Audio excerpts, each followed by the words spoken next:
Buenos días, buenas tardes o buenas noches.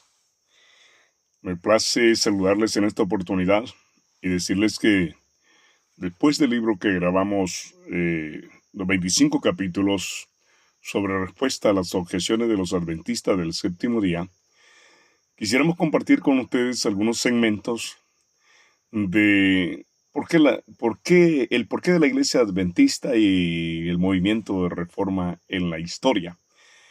Me gustaría compartir con ustedes algunos segmentos, que serían pocos. Pronto tendremos el libro completo sobre la historia, que queremos grabarlo también. Así que bienvenido en esta hora. Vamos a ir a parte de la historia en la medida posible y vamos a marcar dónde nos quedamos y haremos por lo menos unos programas de este resumen que tenemos hoy. Cuando hablamos de la iglesia y el surgimiento de la iglesia adventista del séptimo día, el movimiento de reforma en la historia, sabe que el propósito de esta documentación, que por cierto está basada en escritos y están sostenidos en una información original, por lo que nosotros lo que hacemos es extraer algunos datos que tienen el objetivo de poder capacitar a nuestros miembros para estar mejor informados. El por qué hay dos organizaciones con respecto a la historia de nuestra iglesia desde su inicio, y para responder a las preguntas con frecuencia formuladas por nuestros hermanos adventistas, es a saber, las preguntas son: ¿cuándo? ¿Dónde? ¿Cómo? ¿Y por qué? O sea, se originó el movimiento de reforma de los adventistas del séptimo día y tenemos que dar una respuesta. Es posible que usted haya escuchado o haya leído al respecto, probablemente más en contra del movimiento de reforma. Lo que fue dicho en los días de los apóstoles puede decirse también hoy. ¿Qué se dijo en los días de los apóstoles? Según Hechos 28-22. Porque de esta secta no es bien conocido que en todas partes se habla contra ella. Así que quizás usted ha escuchado más en contra de la reforma que otra cosa. Pero eso no es suficiente. Usted sabía que nadie puede tener un conocimiento verdadero de los hechos a menos que se escuche en ambas partes. Y mire, y este secreto como alguien dijo, hay que echárselo a la bolsa. Cuando usted escucha dos partes en conflicto, no solo escucha una versión. Estaba hablando yo con una hermana y me dice, el hijo, mire, mi mamá esto. Y entonces luego yo hablo con ella, no, viera que mi hijo esto. Escuchando las dos versiones, le digo yo, entonces complementamos cuál es el problema. Es muy importante. Es como cuando usted quiere conocer la verdad, conozca que es mentira. Y si quiere saber que es mentira, conozca la verdad. Aquí entonces nosotros especificamos que nadie puede tener un conocimiento verdadero de los hechos a menos que se puedan escuchar ambas partes. ¿Cuánto podía saberse hoy acerca de Elena White y de los pioneros del movimiento adventista o del adventismo del séptimo día en general si hubiera escuchado solamente dominicales llenos de prejuicio? ¿Cuánto supiéramos nosotros? ¿Cuánto podíamos saber un católico acerca de Lutero, de la Reforma Protestante, si solo hubiéramos escuchado los prelados romanistas? Pregúntese eso. ¿Y cuánto podía saberse de un judío piadoso acerca de Cristo y del cristianismo si tan solo hubiésemos escuchado a Anás y a Caifás? Pero fíjese usted que solamente cuando escuchamos ambas partes y examinamos todas las evidencias, es entonces que nosotros podemos tener un panorama equilibrado, que eso es muy importante. Por ejemplo, cuando hablamos de la existencia del movimiento de reforma, no puede ser comprendida claramente a menos que el asunto sea estudiado desde 3 puntos de vista. Aquí viene el asunto. ¿Cuáles son los 3 puntos de vista? Esto yo lo he estado enfatizando en el libro anterior que grabé. Estos 3 puntos de vista que usted necesita conocer es profecía, doctrina e historia. ¿Escuchó esto? Profecía, doctrina y historia. Esos 3 puntos de vista estudiados es la manera como se puede comprender la razón de la existencia del movimiento de reforma. Y sabe usted que al menos que nosotros tocaremos algunos puntos de historia detenidamente para examinar cuidadosamente la razón de la existencia de la organización de la Iglesia Adventista del Séptimo Día, Movimiento de Reforma, y necesitamos comenzar desde el principio. A continuación, de la historia de la Iglesia desde los días de Cristo hasta nuestro tiempo actual. Puesto que ya mucho he tratado de poner en orden la historia, las cosas que entre nosotros ha sido ciertísima, dice el doctor Lucas en su capítulo 1, versículo 1. Al recapacitar en nuestra historia pasada, habiendo recorrido cada paso de su progreso hasta nuestra situación actual, puedo decir, alabado sea Dios. Mientras contemplo lo que el Señor ha hecho, me siento llena de asombro y confianza en Cristo como nuestro caudillo. Y no tenemos nada que temer a lo futuro, excepto que olvidemos la manera como el Señor, escuche esto, cómo el Señor nos ha conducido y sus enseñanzas en nuestra historia pasada. Tome nota, Joya de los Testimonios, tomo 3, página 443, párrafo 3. Interesante ese pensamiento. Usted sabe que del griego eclesia, o quiere decir fuera, y Caleb, llamar. El griego secular del término significa una reunión de gente tal como un cuerpo político debidamente citado o en general una asamblea. Y no se puede presentar algún caso en que se lo usara para una sociedad religiosa.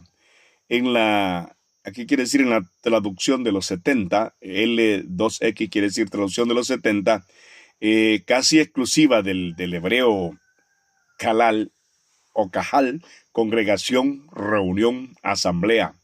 Y tenemos registros, el primer libro de Reyes, 8, 14, 22, y primer libro de Crónicas, 13, 2, etc.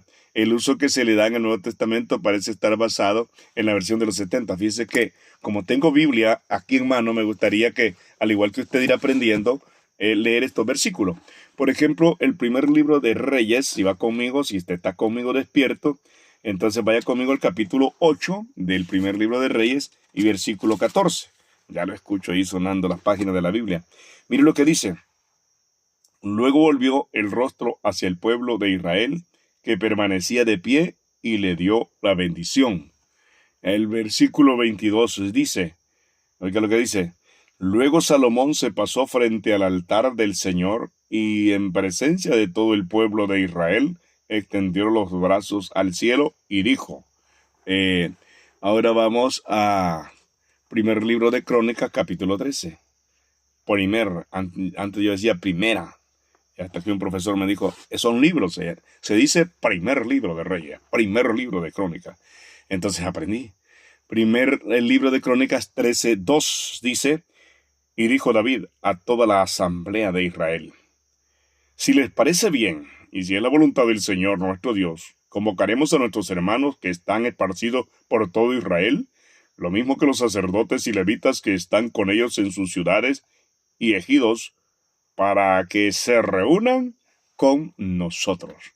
Entonces, estos son algunos textos que se dan para hablar de lo que es una asamblea, una reunión, una eclesía, una iglesia. Ya vimos nosotros que se te refiere pues a ese de convocar, de atraer la gente a una reunión. Y aquí se le da el uso, ¿verdad? Aún en el Nuevo Testamento parece estar basado siempre en la versión de los 70.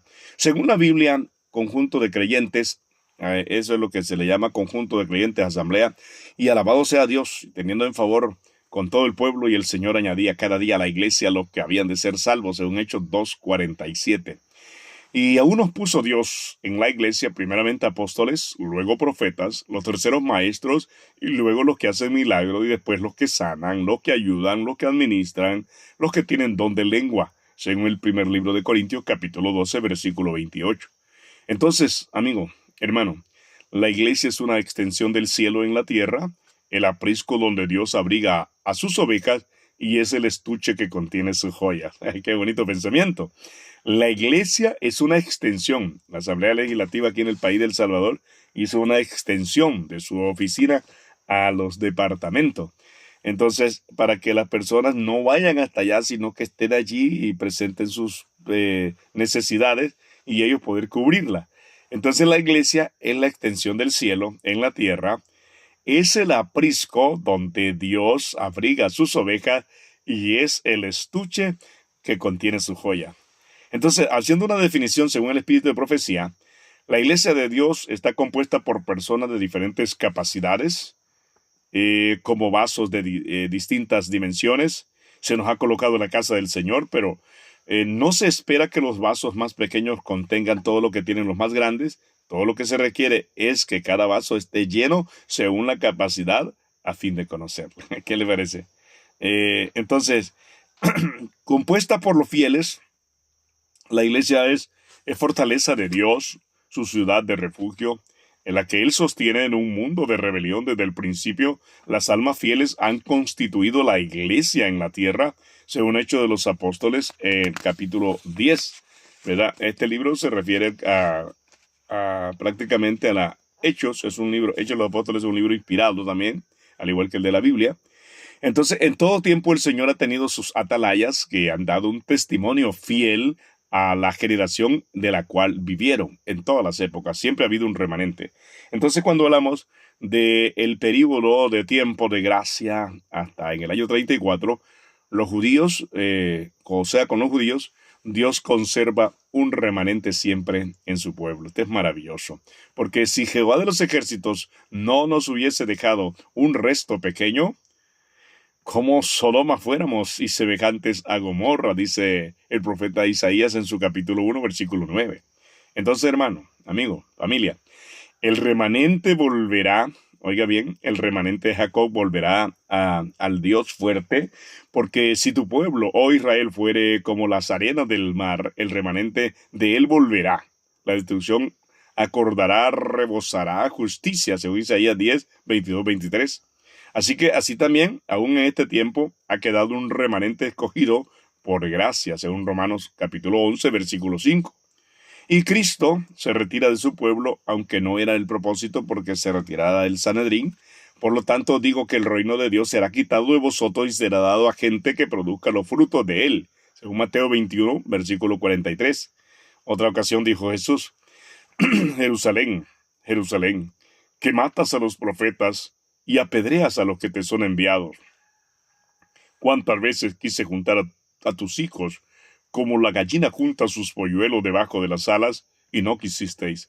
He aquí, vuestra casa os es dejada desierta. Según Mateo capítulo 23, versículo 36 al 37. Lloró sobre su pueblo, y después de llorar predijo la condenación.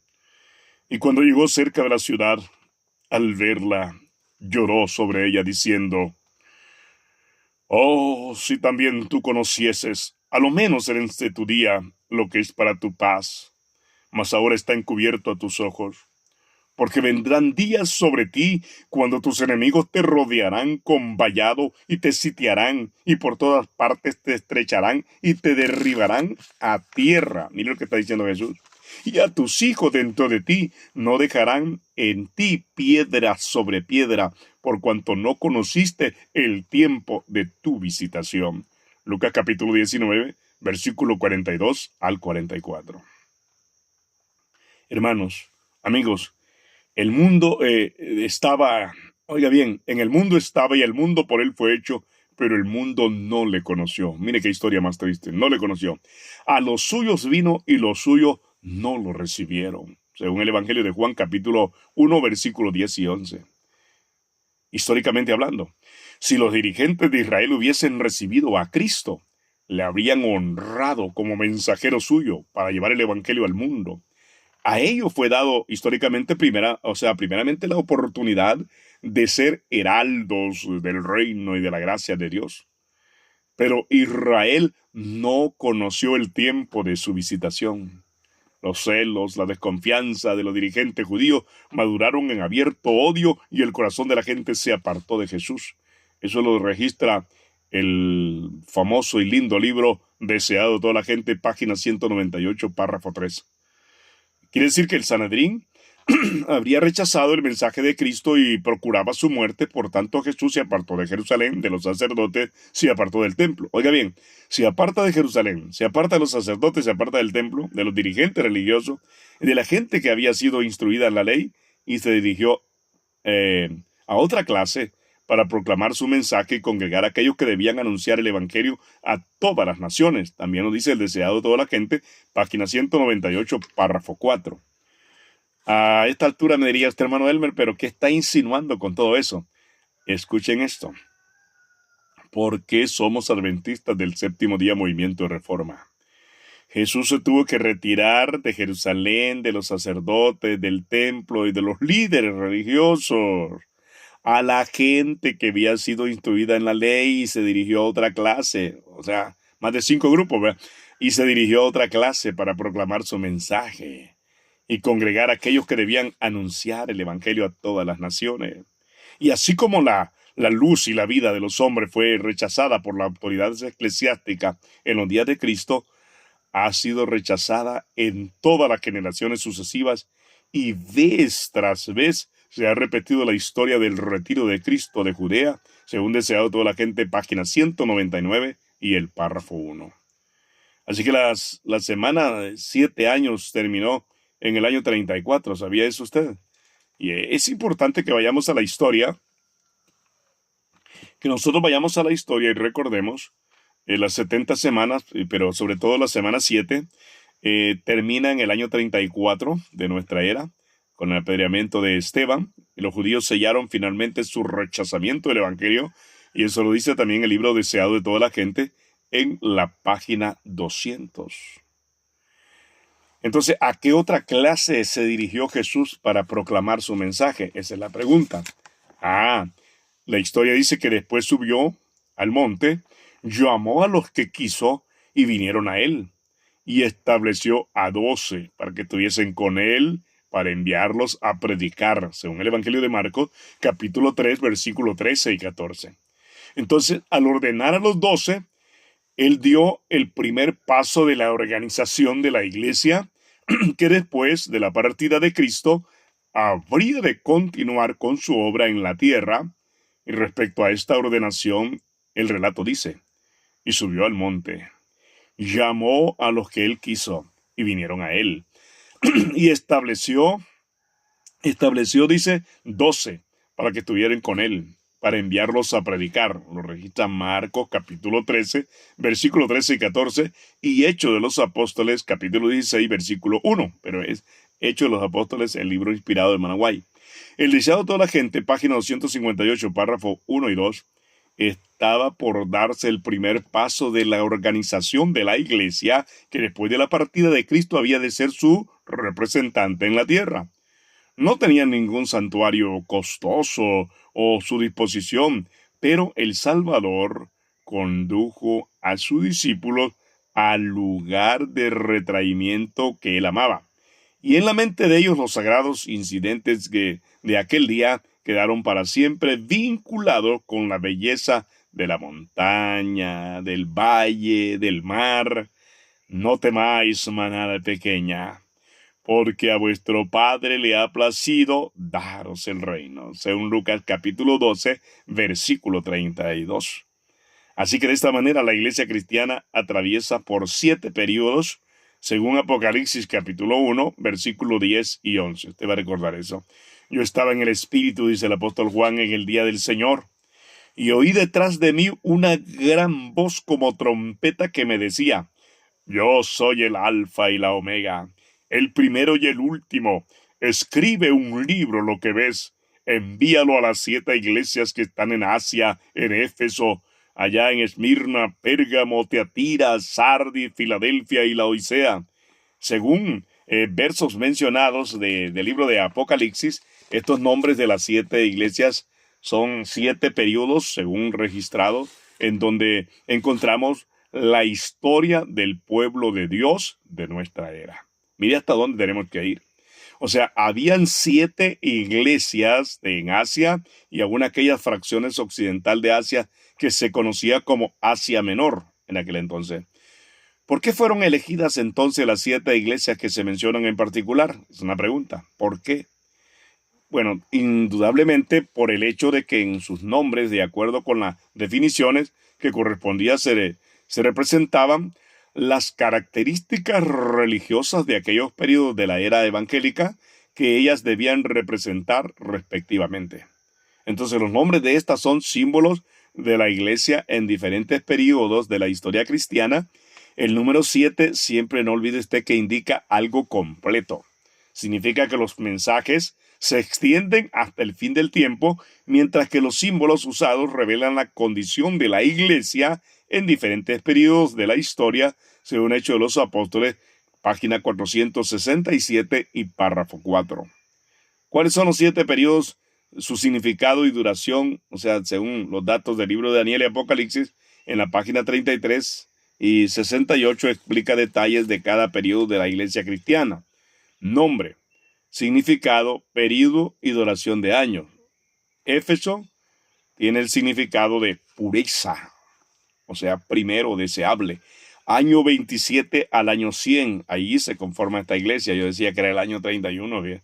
Del año 27 al año 100, y su duración fue de 73 años. Éfeso, y luego vamos con la iglesia de Esmirna. El significado de la palabra Esmirna es mirra fragante. Va del año 100 al año 323, y su periodo de duración fueron 273 años. Llegamos a la tercera iglesia, es la iglesia de Pérgamo. Su significado es exaltación. Esta iglesia va del periodo 323 al 538. Su duración fue de 215 años. Los que estudiamos profecía sabemos qué pasó en ese periodo, o sea, qué es lo que estamos viendo. En Tiatira, o la iglesia de Tiatira, significa sacrificio. Va del año 538 a 1798. Es el periodo más largo. Es la iglesia que tiene más tiempo. Fueron 1260 años, o 42 meses, según Daniel y Apocalipsis, o tiempo y la mitad de un tiempo. 1260 años. Y aparece la iglesia de Sardis. Sardis quiere decir remanente. Ese es el significado. Va del año 1798 a 1833. Entonces solamente duró 35 años. Y llegamos a la penúltima iglesia, que es la iglesia de Filadelfia. Filadelfia quiere decir amor fraternal. Va del año 1833 al año 1844. Es decir, que solo tiene un periodo de existencia de 11 años, la iglesia de Filadelfia. Y llegamos a la última iglesia, que es la iglesia de Laodicea, que significa tibieza. Va del año 1844 hasta el fin del tiempo de gracia. ¿Verdad?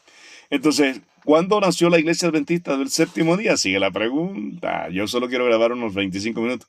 Mire, ¿cuándo nació la iglesia adventista del séptimo día? Respuesta: nació después del chasco en el otoño del 22 de octubre de 1844, para que usted tenga una idea. Hay algunos, he escuchado a algunas personas que trabajan en radio, y si se atreven a dar nuestra historia, casi le llegan porque han leído por encima, superficialmente. Casi acertan, pero no acertan bien. Nació después del chasco del otoño del 22 de octubre de 1844, y a continuación, datos de los escritos de la naciente Iglesia del Señor. Volvemos a la pregunta: ¿cómo nace la Iglesia Adventista? El pasaje bíblico que más que ninguno había sido el fundamento y el pilar central de la fe adventista es esta declaración: hasta 2300 tardes y mañanas, y entonces será purificado el santuario, según Daniel 8:14, y Conflicto de los Siglos, página 461, párrafo 1. ¿Sabían ustedes que esa es la profecía más grande y la última fechada? Esto lo digo yo en base a la historia que he estudiado. Como dijo Pablo, esto lo digo yo, no el Señor, no la escritura acá. ¿Quién indaga la profecía de Daniel 8:14? Vamos a recordar que durante 2 años dedicó gran parte de su tiempo a un estudio de las Escrituras, versículo por versículo, y estaba resuelto a no pasar a un nuevo texto antes de haber encontrado una explicación. Y aquí vemos nosotros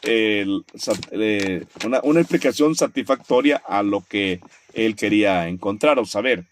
Tenía delante de sí solo su Biblia y una concordancia. Con el tiempo llegó a estudiar las profecías relativas a la segunda venida literal y personal de Cristo, Y también consideró las grandes profecías referentes a ciertos plazos de tiempo, particularmente Daniel 8 y 9, que menciona los 2300 días, y que el vínculo con la profecía de Apocalipsis 14 y el mensaje del ángel encargado de proclamar la hora del juicio divino, según Apocalipsis 14, 6 y 7. Entonces la profecía que parecía revelar con la mayor claridad el tiempo del segundo advenimiento era Daniel 8:14. Hasta 2300 tardes y mañanas, y entonces será purificado el santuario. Siguiendo la regla, se había impuesto que que las Sagradas Escrituras se interpretasen a sí mismas. Guillermo Miller llegó a saber que un día en la profecía simboliza o representa un año, de acuerdo a Números 14:34, Ezequiel 4:6. Eso está comprobado en la Biblia. Y después de 2 años de intensa investigación de las Escrituras, concluyó anunciando su confianza inquebrantable en el pronto regreso de Cristo, y esta convicción lo llevó a proclamar el pronto regreso de Cristo. Fíjese bien, el fervor de la bienaventurada esperanza. Esto lo dice, y tengo este libro prestado acá, La mano de Dios al timón, en la página 149, históricamente hablando. Entonces, así como Eliseo fue llamado cuando seguía a sus bueyes en el campo para recibir el manto de la consagración del ministerio profético, así también Guillermo Miller fue llamado a dejar el arado y a revelar al pueblo los misterios del reino de Dios. Con temblor dio principio a su obra de conducir a sus oyentes paso a paso a través de los períodos proféticos hasta el segundo advenimiento de Cristo. En 1831 expuso por primera vez en público las razones de la fe que tenía. Eso lo registra El conflicto de los siglos, un libro que le recomendamos tener, páginas 378 en el párrafo 2. Para 1833, Miller recibió de la Iglesia Bautista, de la cual era miembro, una licencia que le autorizaba para predicar, y además buen número de los ministros de su denominación aprobaban su obra y le dieron su sanción formal mientras proseguía sus trabajos, según la página 380. Y voy a cerrar esta presentación con esta parte. 1833, o sea, 2 años después de haber principiado Miller a presentar en público las pruebas de la próxima venida de Cristo, apareció la última de las señales que habían sido anunciadas por el Salvador. Como precursor de su segundo advenimiento, Jesús había dicho: las estrellas caerán del cielo, según Mateo 24:29. Y Juan, al recibir la visión de las escenas que anunciarían el día de Dios, declara en el Apocalipsis: las estrellas del cielo cayeron sobre la tierra como la higuera echa sus higos y cuando es movida por el gran viento, según Apocalipsis 6:13. Y esta profecía se cumplió de modo sorprendente y pasmoso, que la gran lluvia meteorítica del 13 de noviembre de 1833, grábese eso, 13 de noviembre de 1833, fue el más dilatado y admirable espectáculo de estrellas fugaces que se hayan registrado, pues sobre todo los Estados Unidos. El firmamento entero estuvo entonces durante horas seguidas en conmoción ingénea. No ha ocurrido jamás en este país eso. Multitudes se convencieron de que los principios de interpretación profética adoptadas por Miller y sus compañeros eran correctos, con los que recibió un impulso maravilloso al movimiento adventista. Comentarios. La caída de estrellas y la caída del Imperio Otomano hizo que las predicciones de Guillermo Miller tuvieran más certeza de los acontecimientos, y la predicción de Guillermo Miller en cuanto a la segunda venida de Cristo, esto provocó un gran despertar religioso. Así que a Guillermo Miller y sus colaboradores le fue encomendada la misión de predicar la amonestación en los Estados Unidos de Norteamérica, y dicho país vino a ser el centro del gran movimiento adventista, y allí fue donde la profecía del mensaje del primer ángel tuvo su cumplimiento más directo. Los escritos del Miller, sus compañeros, se propagaron hasta los países lejanos. Donde quiera que hubieran penetrado misioneros, allá también fueron llevadas las alegres nuevas de la pronta venida de Cristo, y por todas partes fue predicado el mensaje del Evangelio eterno: temed a Dios y dadle gloria, porque ha llegado la hora de su juicio. Vamos a quedarnos con esta presentación, y en el próximo capítulo grabaremos cómo la gente recibió el mensaje del pronto regreso de Cristo. hoy por hoy. Haga sus comentarios. Yo siempre doy opción en mis videos de que usted pueda hacer sus comentarios si conoce de historia, doctrina y profecía. Y si hay alguna duda, no se pierda los otros capítulos de este libro. Vamos resumiendo la historia, cómo surgió la Iglesia Adventista y por qué surge la Iglesia Adventista del Séptimo Día, Movimiento de Reforma. Así que gracias a 2, 3, 4 que nos acompañaron y hasta donde va a llegar esta presentación. Vamos a orar. Querido Dios y Padre nuestro, muchas gracias por el privilegio que me das de continuar con la historia, la profecía y la doctrina tan importante para cada miembro que forma parte del pueblo remanente. Ayuda a los hermanos, amigos, familias que escuchan estos mensajes, de manera que al conocer historia se puedan dar cuenta cómo tú instituiste tu iglesia y cómo tienes a un remanente en estos últimos días. Que abras nuestro entendimiento para comprender las verdades que no conocemos y cuando conozcamos la historia, la doctrina y la profecía, pues sintamos que estamos en tu aprisco, en tu iglesia, en tu pueblo, al cual tú vienes a llevar cuando regrese por segunda vez a esta tierra. Dirige estos programas y permite que sean de mucha bendición para la iglesia y para muchas personas. Gracias por darnos este privilegio. Oramos en el nombre de Jesús. Amén y amén. Muy bien. Bueno, David Ventura dice, el Imperio Otomano no cayó ese año. Bueno, él tendrá las razones. Me gusta que escriban, ¿verdad? Pero esa es la historia que nosotros tenemos en base al conflicto de los siglos y los historiadores, ¿verdad? Les invitamos a participar del próximo estudio. Vamos en cadena. Estén pendientes en el momento oportuno para poder recibir la enseñanza de la historia a la luz del espíritu de profecía, de la Biblia. Y qué importante que nosotros conozcamos tres cosas: historia, profecía y doctrina. Será hasta un próximo programa.